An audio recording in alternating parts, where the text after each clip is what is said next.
ਅਕਾਲ ਪਿਆਰੇ ਬੱਚਿਓ। ਪੰਜਾਬੀ ਦੀ ਜਮਾਤ ਵਿੱਚ ਤੁਹਾਡਾ ਨਿੱਘਾ ਸਵਾਗਤ ਹੈ। ਅੱਜ ਅਸੀਂ ਡੀਏਵੀ ਸਕੂਲ ਦੀ ਕਲਾਸ 6ਵੀਂ ਦੀ ਪੰਜਾਬੀ ਦੀ ਜਿਹੜੀ ਬੁੱਕ ਹੈ ਕਰੁੰਬਲਾ, ਉਹਦੀ ਕਵਿਤਾ ਨੰਬਰ ਪਹਿਲੀ ਯਾਨੀ ਕਿ ਬਾਬਾ ਨਾਨਕ ਪੜ੍ਹਾਂਗੇ। ਸੋ ਸਭ ਤੋਂ ਪਹਿਲਾਂ ਅਸੀਂ ਇਸ ਦੇ ਰਾਈਟਰ ਦਾ ਨਾਮ ਦੇਖ ਲੈਂਦੇ ਹਾਂ। ਇਸ ਦੇ ਕਵੀ ਦਾ ਨਾਮ ਹੈ ਸੁਖਦੇਵ ਸਿੰਘ ਗਰੇਵਾਲ। ਸੋ ਇਸ ਕਵਿਤਾ ਦੇ ਵਿੱਚ ਗੁਰੂ ਨਾਨਕ ਦੇਵ ਜੀ ਦੇ ਜੀਵਨ ਬਾਰੇ ਦੱਸਿਆ ਗਿਆ ਹੈ। ਕਈ ਸਾਰੀਆਂ ਸਾਖੀਆਂ ਇਸ ਦੇ ਨਾਲ ਜੁੜੀਆਂ ਹੋਈਆਂ ਹਨ। ਸ਼ੁਰੂ ਕਰਦੇ ਹਾਂ। ਨਨਕਾਣੇ ਵਿੱਚ ਸੀ ਜੰਮਿਆ ਨਾਨਕ, ਘਰ ਵਿੱਚ ਰਿਹਾ ਨਾ ਥਮਿਆ ਨਾਨਕ, ਪੂਰਨਮਾਸ਼ੀ ਦੇ ਦਿਨ ਆਇਆ, ਪਾਪਾਂ ਦਾ ਕਰ ਦਿੱਤਾ ਸਫਾਇਆ। ਦੇਖੋ, ਗੁਰੂ ਨਾਨਕ ਦੇਵ ਜੀ ਦਾ ਜਨਮ ਕਿੱਥੇ ਹੋਇਆ ਸੀ? ਨਨਕਾਣੇ ਵਿੱਚ ਹੋਇਆ ਸੀਗਾ, ਜੋ ਅੱਜ ਕੱਲ੍ਹ ਕਿੱਥੇ ਹੈ? ਪਾਕਿਸਤਾਨ ਵਿੱਚ ਹੈ। ਜੰਮਿਆ ਸੀ ਯਾਨੀ ਕਿ ਉਹਨਾਂ ਦਾ ਜਨਮ ਹੋਇਆ ਸੀਗਾ।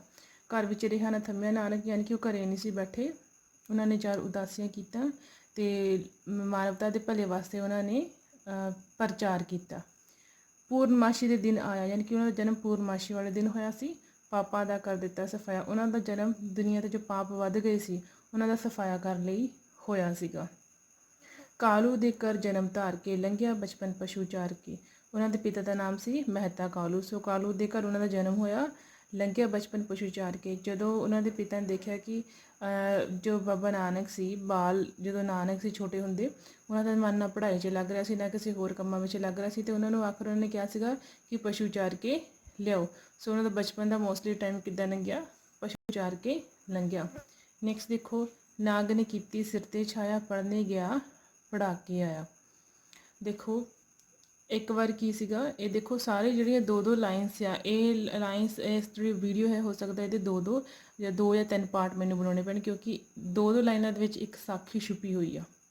ਸੋ ਦੇਖੋ, ਨਾਗ ਨੇ ਕੀਤੀ ਸਿਰ 'ਤੇ ਛਾਇਆ। ਦੇਖੋ, ਇੱਕ ਵਾਰ ਕੀ ਸੀਗਾ, ਇੱਦਾਂ ਹੀ ਗੁਰੂ ਨਾਨਕ ਦੇਵ ਜੀ ਪਸ਼ੂ ਚਰਾਉਣ ਗਏ, ਲੇਕਿਨ ਪਸ਼ੂ ਚਰਾਉਣ ਗਏ ਉਹਨਾਂ ਨੇ ਕੀ ਹੋਇਆ? ਭਗਤੀ ਵਿੱਚ ਲੀਨ ਹੋ ਗਏ। ਭਗਤੀ ਵਿੱਚ ਲੀਨ ਹੋ ਗਏ ਅਤੇ ਫਿਰ ਕੀ ਸੀ, ਜਿਹੜੀਆਂ ਇਹਨਾਂ ਦੀਆਂ ਮੱਝਾਂ ਸੀਗੀਆਂ, ਗਾਵਾਂ ਸੀਗੀਆਂ, ਜੋ ਵੀ ਪਸ਼ੂ ਚਰਾਉਣ ਗਏ ਸੀਗੇ, ਉਹਨੇ ਕੀਤਾ ਨਾਲ ਦੇ ਇੱਕ ਜਿਹੜਾ ਜ਼ਮੀਂਦਾਰ ਸੀਗਾ, ਉਹਦੇ ਖੇਤਾਂ ਵਿੱਚ ਜਾ ਕੇ ਫਸਲਾਂ ਸਾਰੀਆਂ ਖਾ ਲਈਆਂ। ਸੋ ਜਿਹੜਾ ਨਾਲ ਦਾ ਜਿਹੜਾ ਜ਼ਮੀਂਦਾਰ ਸੀਗਾ, ਉਹ ਉਲਾਂਭਾ ਲੈ ਕੇ ਜਾਂਦਾ ਹੈ, ਯਾਨੀ ਕੰਪਲੇਂਟ ਲੈ ਕੇ ਜਾਂਦਾ ਹੈ ਗੁਰੂ ਨਾਨਕ ਦੇਵ ਜੀ ਦੇ ਪਿਤਾ ਮਹਿਤਾ ਕਾਲੂ ਕੋਲ। ਸੋ ਜਦੋਂ ਵਾਪਸ ਆਉਂਦਾ ਹੈ, ਇਹ ਦੱਸਦਾ ਹੈ ਕਿ ਜੋ ਬਾਬਾ ਨਾਨਕ ਹੈ, ਜੋ ਨਾਨਕ ਹੈ, ਉਸ ਦੀਆਂ ਮੱਝਾਂ ਨੇ ਮੇਰੇ ਸਾਰੇ ਖੇਤ ਦੀ ਫਸਲ ਨੂੰ ਤਬਾਹ ਕਰ ਦਿੱਤਾ ਹੈ। ਸੋ ਲੇਕਿਨ ਜਦੋਂ ਵਾਪਸ ਆਏ, ਉਹਨਾਂ ਨੇ ਦੇਖਿਆ ਕਿ ਜਿਹੜੀਆਂ ਉਹਦੀਆਂ ਫਸਲਾਂ ਸਨ, ਅਗੇਨ ਹਰੀਆਂ ਭਰੀਆਂ ਖੜੀਆਂ ਸਨ, ਕਿਉਂਕਿ ਬਾਬਾ ਨਾਨਕ ਪਰਮਾਤਮਾ ਦਾ ਹੀ ਰੂਪ ਸੀ, ਉਹ ਕੁਛ ਵੀ ਕਰ ਸਕਦੇ ਸੀਗੇ। ਸੋ ਫਿਰ ਕੀ ਹੁੰਦਾ, ਜਦੋਂ ਵਾਪਸ ਆ ਕੇ ਦੇਖਦਾ ਆ, ਉੱਥੇ ਨਾਗ ਨੇ ਛਾਇਆ ਕੀਤੀ ਹੋਈ ਸੀ ਉਹਨਾਂ ਨੂੰ। ਠੀਕ ਹੈ, ਜਦੋਂ ਭਗਤੀ ਕਰਦੇ ਸੀਗੇ ਅਤੇ ਕਈ ਫੋਟੋਆਂ ਦਿਖਾਇਆ ਹੁੰਦਾ ਹੈ, ਉਹ ਸੁੱਤੇ ਪਏ ਸਨ ਅਤੇ ਉਹਨਾਂ ਨੂੰ ਨਾਗ ਨੇ ਛਾਂ ਕੀਤੀ ਸੀ, ਕਿਉਂਕਿ ਧੁੱਪੇ ਹੀ ਲੰਮੇ ਪੈ ਗਏ ਸੀਗੇ। ਸੋ ਉਹ ਜਦੋਂ ਉਸ ਜ਼ਮੀਂਦਾਰ ਨੇ ਦੇਖਿਆ ਕਿ ਇਸ ਨੂੰ ਨਾਗ ਨੇ ਛਾਂ ਕੀਤੀ ਹੈ ਨਾਨਕ ਨੂੰ, ਸੋ ਇਹ ਕੋਈ ਆਮ ਬੰਦਾ ਨਹੀਂ ਗਾ, ਇਹ ਜ਼ਰੂਰ ਇਹ ਕੋਈ ਮਹਾਨ ਸ਼ਕਤੀ ਹੈ। ਪੜ੍ਹਨੇ ਗਿਆ ਪੜ੍ਹਾ ਕੇ ਆਇਆ। ਜਦੋਂ ਪੰਥ ਦੇ ਕੋਲ ਗੁਰੂ ਨਾਨਕ ਦੇਵ ਜੀ ਨੂੰ ਪੜ੍ਹਨ ਲਈ ਭੇਜਿਆ ਗਿਆ ਸੀਗਾ, ਅਤੇ ਉਹਨਾਂ ਨੇ, ਬਾਬੇ ਨਾਨਕ ਨੇ ਪਾਂਧੇ ਨੂੰ ਅਜਿਹੇ ਸਵਾਲ ਪੁੱਛੇ ਕਿ ਪਾਂਧਾ ਆਪ ਸੋਚਾਂ ਵਿੱਚ ਪੈ ਗਿਆ ਅਤੇ ਉਹਨਾਂ ਦੇ ਸਵਾਲਾਂ ਦਾ ਜਵਾਬ ਨਾ ਦੇ ਸਕਿਆ। ਤਾਂ ਕਰਕੇ ਇੱਥੇ ਇੱਕ ਤੁਕ ਲਿਖੀ ਗਈ ਹੈ, ਪੜ੍ਹਨੇ ਗਿਆ ਪੜ੍ਹਾ ਕੇ ਆਇਆ।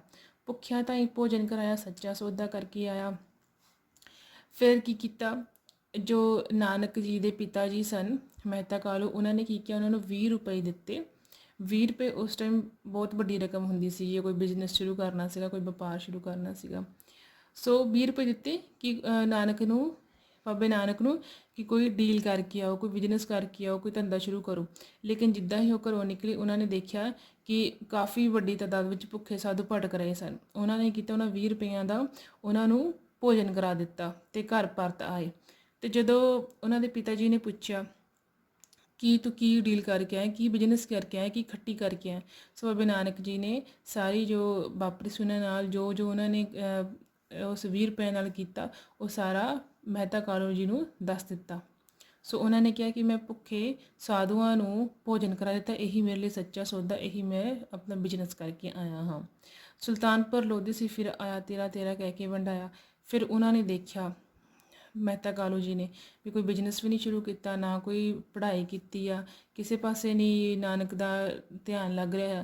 ਤਾਂ ਫਿਰ ਉਹਨਾਂ ਨੇ ਕੀਤਾ, ਉਹਨਾਂ ਦੀ ਜਿਹੜੀ ਭੈਣ ਸੀ, ਬਾਬੇ ਨਾਨਕ ਦੀ ਭੈਣ ਸੀ ਬੀਬੀ ਨਾਨਕੀ, ਉਹਨਾਂ ਕੋਲ, ਜਿੱਥੇ ਉਹ ਵਿਆਹੇ ਹੋਏ ਸਨ, ਉਹਨਾਂ ਕੋਲ ਸੁਲਤਾਨਪੁਰ ਭੇਜਦਾ। ਉੱਥੇ ਉਹਨਾਂ ਨੇ ਲੋਧੀ ਬੰਦੇ ਦਾ ਨਾਮ ਹੈ, ਫਿਰ ਲੋਧੀ ਦੇ ਮੋਦੀਖਾਨੇ ਵਿੱਚ ਉੱਥੇ ਨੌਕਰੀ ਕਰਵਾ ਦਿੱਤੀ। ਸੋ ਉੱਥੇ ਉਹਨਾਂ ਨੇ ਅਨਾਜ ਤੋਲਣ ਦੀ ਨੌਕਰੀ ਕੀਤੀ ਸੀ। ਉੱਥੇ ਵੀ ਉਹਨਾਂ ਨੇ ਫ੍ਰੀ ਵਿੱਚ ਤੇਰਾ ਕਹਿ ਕੇ ਅਨਾਜ ਵੰਡ ਦਿੱਤਾ ਸੀ। ਲੇਕਿਨ ਹੈਰਾਨੀ ਦੀ ਗੱਲ ਇਹ ਆ, ਜਦੋਂ ਉਹਨਾਂ ਨੂੰ ਪਤਾ ਲੱਗਾ, ਲੋਕਾਂ ਨੇ ਸ਼ਿਕਾਇਤ ਕਰ ਦਿੱਤੀ ਕਿ ਜੋ ਨਾਨਕ ਹੈ, ਗੋਦਾਮ ਵਿੱਚ ਕੰਮ ਕਰਦਾ ਹੈ, ਉਹ ਤਾਂ ਫ੍ਰੀ ਵਿੱਚ ਅਨਾਜ ਵੰਡ ਰਿਹਾ ਆ, ਮੁਫਤ ਵਿੱਚ ਅਨਾਜ ਵੰਡ ਰਿਹਾ ਆ। ਲੇਕਿਨ ਜਦੋਂ ਹਿਸਾਬ ਕਿਤਾਬ ਕੀਤਾ, ਉਹ ਬਿਲਕੁਲ ਪੂਰਾ ਨਿਕਲਿਆ। ਵੇਈ ਨਦੀ 'ਚ ਇਸ਼ਨਾਨ ਰਚਾਇਆ, 3 ਦਿਨਾਂ ਬਾਅਦ ਬਾਹਰ ਆਇਆ। ਫਿਰ ਗੁਰੂ ਨਾਨਕ ਦੇਵ ਜੀ ਵੇਈ ਨਦੀ ਹੈ, ਨਦੀ ਦਾ ਨਾਮ ਹੈ, ਵੇਈ ਨਦੀ ਵਿੱਚ ਇਸ਼ਨਾਨ ਕਰਨ ਗਏ ਤੇ ਉੱਥੋਂ 3 ਦਿਨਾਂ ਬਾਅਦ ਵਾਪਸ ਆਏ ਸਨ। ਅਕਾਲ ਪੁਰਖ ਫਰਮਾਨ ਸੁਣਾਇਆ, ਘਰ-ਬਾਰ ਛੱਡ ਬਾਹਰ ਨੂੰ ਧਿਆਇਆ। ਫਿਰ ਜਦੋਂ ਇਹ 3 ਦਿਨਾਂ ਬਾਅਦ ਨਦੀ ਦੇ ਵਿੱਚੋਂ ਬਾਹਰ ਨਿਕਲੇ ਸੀ, ਇਹਨਾਂ ਦੀ ਜੋ ਸਮਾਧ ਲਾ ਲਈ ਸੀ ਇਹਨਾਂ ਨੇ, ਉਹਨਾਂ ਨੇ ਫਿਰ ਅਕਾਲ ਪੁਰਖ ਦਾ ਫਰਮਾਨ ਸੁਣਾਇਆ। ਫਿਰ ਉਹਨਾਂ ਨੇ ਆਪਣਾ ਘਰ-ਬਾਰ ਸਾਰਾ ਛੱਡਤਾ ਤੇ 4 ਉਦਾਸੀਆਂ ਲਈ ਚੱਲ ਗਏ ਸੀਗੇ। ਚੜਿਆ ਸੋਧਨ ਧਰ ਤੋਂ ਲੁਕਾਈ, ਜੱਗ ਵਿੱਚ ਆਪਣੀ ਧਾਕ ਜਵਾਈ। ਸੋਧਨ ਯਾਨੀ ਕਿ ਸਿੱਧੇ ਰਾਹ ਪਾਉਣਾ, ਲੁਕਾਈ ਯਾਨੀ ਕਿ ਲੋਕਾਂ ਨੂੰ। ਬਾਬੇ ਨਾਨਕ ਜੀ ਨੇ ਲੋਕਾਂ ਨੂੰ ਸਿੱਧੇ ਰਾਹ ਪਾਇਆ, ਜੋ ਗਲਤ ਰਾਹ 'ਤੇ ਚੱਲ ਰਹੇ ਸਨ। ਜੱਗ ਵਿੱਚ ਆਪਣੀ ਧਾਕ ਜਮਾਈ, ਯਾਨੀ ਕਿ ਤੁਹਾਨੂੰ ਪਤਾ ਹੈ ਅੱਜ ਵੀ ਗੁਰੂ ਨਾਨਕ ਦੇਵ ਜੀ ਦਾ ਪੂਰੀ ਦੁਨੀਆ 'ਤੇ ਨਾਮ ਹੈ। ਚਾਹੇ ਹਿੰਦੂ ਹੋਵੇ, ਚਾਹੇ ਮੁਸਲਮਾਨ ਹੋਵੇ, ਚਾਹੇ ਸਿੱਖ ਹੋਵੇ, ਸਾਰੇ ਬਾਬੇ ਨਾਨਕ ਨੂੰ ਮੰਨਦੇ ਹਨ, ਉਹਨਾਂ ਦੀ ਸਿੱਖਿਆਵਾਂ 'ਤੇ ਚੱਲਦੇ ਹਨ। ਨਾਲ ਸੀਗੇ ਬਾਲਾ ਮਰਦਾਨਾ, ਚੱਲ ਗੌਣ ਕੁਲ ਜਮਾਨਾ। ਉਹਨਾਂ ਦੇ ਨਾਲ ਕੌਣ ਸਨ? ਬਾਲਾ ਤੇ ਮਰਦਾਨਾ ਹੁੰਦੇ ਸਨ। ਚੱਲੇ ਗੌਣ ਕੁਲ ਜਮਾਨਾ, ਗੌਣ ਯਾਨੀ ਕਿ ਪੂਰੀ ਦੁਨੀਆ ਨੂੰ ਗਾ ਦੇਣਾ, ਟਟੋਲ ਦੇਣਾ, ਪੂਰੀ ਦੁਨੀਆ ਨੂੰ, ਪੂਰੇ ਜ਼ਮਾਨੇ ਨੂੰ ਉਹਨਾਂ ਨੇ ਫਿਰ ਕੇ ਗਾ ਕੇ ਗਾਇਆ, ਯਾਨੀ ਕਿ ਪੂਰੀ ਦੁਨੀਆ ਨੂੰ ਗਾ ਦਿੱਤਾ। ਨੈਕਸਟ ਪਿਕਚਰ ਜਿਹੜੀ ਤੁਹਾਡੀ ਬੁੱਕ ਦੀ ਹੈ, ਉਹਦੇ ਵਿੱਚ ਬਾਲਾ ਤੇ ਮਰਦਾਨਾ ਜੀ ਦੀ ਫੋਟੋ ਵੀ ਹੈ। ਦੇਖੋ ਨੈਕਸਟ ਪੇਜ 'ਤੇ ਦੇਖੋ, ਇਹ ਬਾਲਾ ਮਰਦਾਨਾ ਜੀ ਦੇ ਨਾਲ ਫੋਟੋ ਹੈ। ਇਹ ਪੂਰੀ 4 ਉਦਾਸੀਆਂ ਦੇ ਵਿੱਚ ਗੁਰੂ ਨਾਨਕ ਦੇਵ ਜੀ ਦੇ ਨਾਲ ਰਹੇ ਸਨ। ਸੋ ਅਗਲੇ ਪੇਜ ਵੱਲ ਵੱਧਦੇ ਹਾਂ। ਪੁੜੀਆਂ ਵਿੱਚੋਂ ਲਹੂ ਚੁਆਇਆ, ਸੁੱਕੇ ਟੁੱਕ ਤੋਂ ਦੁੱਧ ਵਗਾਇਆ। ਇੱਕ ਵਾਰ ਕੀ ਹੁੰਦਾ, ਇੱਕ ਅਮੀਰ ਬੰਦਾ ਸੀਗਾ, ਉਸਨੇ ਕੀ ਕਰਦਾ ਸੀ, ਐਕਚੁਅਲੀ ਉਹ ਅਮੀਰ ਤਾਂ ਸੀਗਾ, ਲੇਕਿਨ ਉਸਨੇ ਕੀ ਕੀਤਾ ਸੀਗਾ, ਲੋਕਾਂ ਦਾ ਸ਼ੋਸ਼ਣ ਕਰਕੇ ਪੈਸਾ ਕਮਾਇਆ ਸੀ ਤੇ ਫਿਰ ਉਸੇ ਪੈਸੇ ਵਿੱਚੋਂ ਉਸਨੇ ਲੰਗਰ ਲਾਇਆ ਸੀ, ਪੁੜੀਆਂ ਖਵਾਈਆਂ ਸਨ। ਤੇ ਜਦੋਂ ਉਸਨੇ ਲੰਗਰ ਲਾਇਆ ਤੇ ਗੁਰੂ ਨਾਨਕ ਦੇਵ ਜੀ ਨੇ ਇਹ ਸਿੱਧ ਕੀਤਾ ਕਿ ਜੋ ਤੇਰੀ ਕਮਾਈ ਹੈ, ਉਹਦੇ ਵਿੱਚੋਂ ਕੀ ਹੈ, ਲੋਕਾਂ ਦਾ ਲਹੂ ਹੈ, ਯਾਨੀ ਕਿ ਤੂੰ ਲੋਕਾਂ ਦਾ ਲਹੂ ਨਿਚੋੜ ਕੇ ਹੀ ਤਾਂ ਕਮਾਈ ਕੀਤੀ ਹੈ, ਉਸ ਦਾ ਤੂੰ ਲੰਗਰ ਲਾ ਰਿਹਾ। ਫਿਰ ਉਹਨਾਂ ਨੇ ਕੀਤਾ, ਇੱਕ ਇੱਦੀ ਗਰੀਬ ਸੀਗਾ ਜੋ ਇਮਾਨਦਾਰ ਬੰਦਾ ਸੀਗਾ, ਉਸ ਦੇ ਸੁੱਕੀ ਰੋਟੀ ਵਿੱਚੋਂ ਦੁੱਧ ਵਗਾਇਆ ਸੀ। ਵਗਾਇਆ ਮਤਲਬ ਕਿ ਬਹਾਨਾ। ਸੋ ਇੱਥੇ ਕਹਾਵਤ ਹੁੰਦੀ ਹੈ, ਕਈ ਵਾਰ ਫੋਟੋ ਵਿੱਚ ਵੀ ਜ਼ਿਕਰ ਕੀਤਾ ਹੈ ਕਿ ਉਹਨਾਂ ਨੇ ਕੀ ਕੀਤਾ ਸੀਗਾ, ਜਿੱਦਾਂ ਕਿ ਤੁਸੀਂ ਫੋਟੋ ਵਿੱਚ ਦੇਖ ਸਕਦੇ ਹੋ, ਜਿਹੜੀ ਪੁੜੀ ਸੀਗੀ ਅਮੀਰ ਦੀ, ਉਹਦੇ ਵਿੱਚੋਂ ਲਹੂ ਨਿਕਲ ਰਿਹਾ ਸੀ ਇੱਕ ਮੁੱਠ ਵਿੱਚੋਂ, ਦੂਜੀ ਮੁੱਠ 'ਚ ਸੁੱਕਾ ਟੁੱਕ ਸੀ ਇਮਾਨਦਾਰ ਦੀ ਰੋਟੀ ਦਾ, ਉਹਦੇ ਵਿੱਚੋਂ ਦੁੱਧ ਵਗ ਰਿਹਾ ਸੀ, ਯਾਨੀ ਕਿ ਹੱਕ ਦੀ ਕਮਾਈ ਨਾਲ ਸੁੱਕੀ ਰੋਟੀ ਉਹਨੇ ਕਮਾਈ ਸੀਗੀ। ਠੱਗ ਨੂੰ ਸੀ ਸੱਜਣ ਬਣਾਇਆ, ਕੋਡੇ ਰਾਖਸ਼ ਨੂੰ ਸੁਧਾਰਿਆ। ਉਹਨਾਂ ਨੇ ਕਈ ਠੱਗਾਂ ਨੂੰ ਸੱਜਣ ਬਣਾਇਆ ਸੀਗਾ ਤੇ ਕੋਡੇ ਨਾਮ ਦਾ ਇੱਕ ਰਾਖਸ਼ ਸੀਗਾ, ਰਾਖਸ਼ ਨੂੰ ਰਾਖਸ਼ ਲਿਖਾਂਗੇ ਪੰਜਾਬੀ ਦੇ ਵਿੱਚ, ਉਸਦਾ ਸੁਧਾਰ ਕੀਤਾ ਸੀ। ਰੋਕ ਕੇ ਪੱਥਰ ਵੱਡਾ ਭਾਰੀ, ਰਾਹੇ ਪਾਇਆ ਬਲੀ ਕੰਧਾਰੀ। ਬਲੀ ਕੰਧਾਰੀ ਇੱਕ ਭਗਤੀ ਕੀਤੀ ਸੀ ਇਹਨੇ ਬਹੁਤ ਜ਼ਿਆਦਾ, ਇਹ ਪਹਾੜ 'ਤੇ ਰਹਿੰਦਾ ਸੀਗਾ। ਇੱਕ ਵਾਰ ਦੀ ਗੱਲ ਹੈ, ਬਾਲਾ ਮਰਦਾਨਾ ਜੀ ਤੋਂ ਉਹਨਾਂ ਦੇ ਨਾਲ ਰਹਿੰਦੇ ਸੀ ਬਾਬਾ ਨਾਨਕ ਜੀ ਦੇ ਨਾਲ, ਤੇ ਉਹਨਾਂ ਨੂੰ ਪਿਆਸ ਲੱਗੀ। ਬਾਲਾ ਮਰਦਾਨਾ ਨੂੰ ਕੀ ਹੋਇਆ, ਪਿਆਸ ਲੱਗੀ, ਲੇਕਿਨ ਨੇੜੇ ਤੇੜੇ ਕਿਤੇ ਵੀ ਪਾਣੀ ਪੀਣ ਨੂੰ ਨਹੀਂ। ਫਿਰ ਕਿਤੇ ਵੀ ਨਾ ਪਾਣੀ ਲੱਭਣ 'ਤੇ ਫਿਰ ਕੀ ਦੇਖਿਆ, ਫਿਰ ਬਾਬਾ ਨਾਨਕ ਜੀ ਨੂੰ ਪਤਾ ਸੀ ਕਿ ਉੱਥੇ ਪਹਾੜੀ 'ਤੇ ਬਲੀ ਗੰਧਾਰੀ ਨਾਮ ਦਾ ਇੱਕ ਬੰਦਾ ਰਹਿੰਦਾ ਹੈ ਜੋ ਭਗਤੀ ਕਰਦਾ ਹੈ। ਸੋ ਉਹ ਤਿੰਨੋਂ ਜਣੇ ਉੱਥੇ ਪਾਣੀ ਦੀ ਭਾਲ ਵਾਸਤੇ ਗਏ, ਉਹ ਤੋਂ ਉਹ ਪਾਣੀ ਮੰਗਿਆ, ਲੇਕਿਨ ਬਲੀ ਗੰਧਾਰ ਨੇ ਪਾਣੀ ਦੇਣ ਵਾਸਤੇ ਮਨਾ ਕਰ ਦਿੱਤਾ। ਫਿਰ ਗੁਰੂ ਨਾਨਕ ਦੇਵ ਜੀ, ਬਾਲਾ ਮਰਦਾਨਾ ਜੀ ਪਹਾੜ ਤੋਂ ਨੀਚੇ ਉਤਰ ਆਏ। ਫਿਰ ਉੱਥੇ ਗੁਰੂ ਨਾਨਕ ਦੇਵ ਜੀ ਨੇ ਕੀ ਕੀਤਾ ਸੀਗਾ, ਆਪਣੀ ਸ਼ਕਤੀ ਨਾਲ ਉੱਥੇ ਪਾਣੀ ਕੱਢ ਦਿੱਤਾ ਸੀ ਧਰਤੀ ਦੇ ਵਿੱਚੋਂ। ਸੋ ਹੱਲੇ ਵੀ ਉੱਥੇ ਗੁਰਦੁਆਰਾ ਬਣਿਆ ਹੋਇਆ ਹੈ, ਹੱਲੇ ਵੀ ਉੱਥੇ ਠੰਡਾ ਪਾਣੀ, ਠੰਡਾ ਜਲ ਛਕਾਇਆ ਜਾਂਦਾ ਹੈ ਸੰਗਤ ਨੂੰ। ਸੋ ਇਹ ਸਭ ਕੁਝ ਦੇਖ ਕੇ ਬਲੀ ਗੰਧਾਰੀ ਤੋਂ ਜਰਿਆ ਨਹੀਂ ਗਿਆ, ਸਹਿਣ ਨਾ ਕਰ ਸਕੇ, ਉਸਨੇ ਪਹਾੜ ਤੋਂ ਇੱਕ ਵੱਡਾ ਪੱਥਰ ਦਾ ਟੁਕੜਾ ਪਹਾੜ ਤੋਂ ਥੱਲੇ ਰੇੜ ਦਿੱਤਾ ਗੁਰੂ ਨਾਨਕ ਜੀ ਵੱਲ। ਫਿਰ ਗੁਰੂ ਨਾਨਕ ਦੇਵ ਜੀ ਨੂੰ ਪਤਾ ਲੱਗ ਗਿਆ, ਉਹਨਾਂ ਨੇ ਆਪਣੀ ਸ਼ਕਤੀ ਨਾਲ ਐਡਾ ਵੱਡਾ ਪੱਥਰ ਆਪਣੇ ਹੱਥ ਦੇ ਪੰਜੇ ਨਾਲ ਰੋਕ ਲਿਆ। ਹੱਲੇ ਵੀ ਉਹ ਗੁਰਦੁਆਰਾ ਉੱਥੇ ਬਣਿਆ ਹੋਇਆ ਪੰਜਾ ਸਾਹਿਬ, ਪੰਜਾ ਯਾਨੀ ਕਿ ਆਪਣੇ ਹੱਥ ਦੀ ਹਥੇਲੀ ਪੰਜੇ। ਉਹ ਜਿਹੜਾ ਪੱਥਰ ਹੈ ਉਹਨੂੰ ਸ਼ਕਤੀ ਨਾਲ ਰੋਕਿਆ ਗਿਆ, ਅਤੇ ਉਹ ਪੱਥਰ ਦੇ ਵਿੱਚ ਬਾਬਾ ਨਾਨਕ ਜੀ ਦਾ ਪੰਜਾ ਹੱਲੇ ਵੀ ਖੁੱਭਿਆ ਹੋਇਆ ਹੈ, ਉਸ ਦੇ ਤੁਸੀਂ ਦਰਸ਼ਨ ਕਰ ਸਕਦੇ ਹੋ।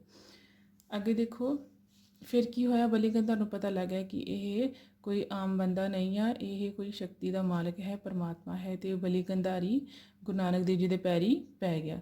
ਸੋ ਇਸ ਤਰੀਕੇ ਨਾਲ ਇੱਥੇ ਇਹ ਤੁਕ ਲਿਖੀ ਗਈ ਹੈ, ਰਾਹੇ ਪਾਇਆ ਬਲੀ ਗੰਧਾਰੀ, ਯਾਨੀ ਕਿ ਸੁਧਾਰ ਕੀਤਾ। ਮੱਕੇ ਜਾ ਕੇ ਉਸ ਫਰਮਾਇਆ, ਸਭ ਪਾਸੇ ਹੀ ਰੱਬ ਵਿਖਾਇਆ।